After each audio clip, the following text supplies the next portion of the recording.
Hey, what's up guys? Criminal Busy here, coming at you with some more hardcore search and destroy action. This gameplay you're going to be watching is on Nuketown 2025, and I'm going to be running around with a silenced MSMC. I don't know how many of you guys have figured it out yet, but I tend to run around with a silenced weapon all the time. I just think it's a great strategy, and in general, you really don't want the enemy to be able to tell where you're shooting from. Although compared to the past Call of Duties, in this game, the sound is not as suppressed as it used to be. I'll give you this much: if you're not close to the player, you really can't tell which direction the shot is coming from.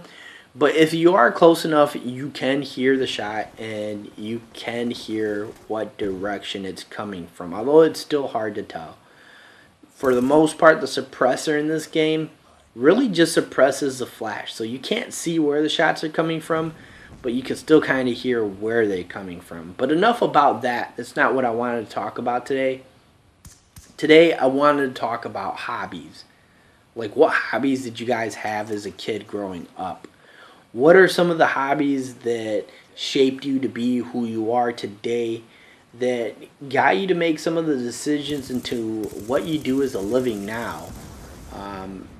I guess, like, was your hobby what got you into the career that you're doing now? Is it what motivated you to do whatever it is you're doing nowadays?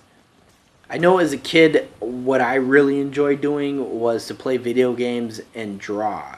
And drawing was more than video games at that time for me. In fact, I loved to draw so much that I actually considered myself a cartoonist.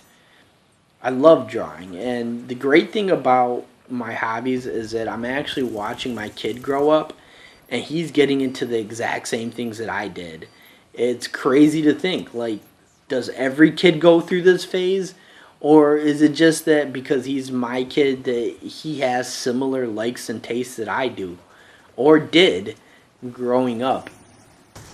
He really enjoys it. And it's cool because I get to give him some of the tips and tricks that I learned growing up to kind of help him out with his drawing. When it comes to video games, it's a little different. I kind of make him suffer through it and figure it out. If it gets too hard for him, yeah, I'll help him out, but for the most part, that's how I learned to play video games, so I think that's the best way for him. But for drawing, you can never give too much help because people are always trying to improve their skill at drawing, and I'm really glad he likes to draw because I want him to get better at it and really enjoy it. For those of you that have nieces or nephews or daughters and sons, do you see some of the similarities that I see with my kid?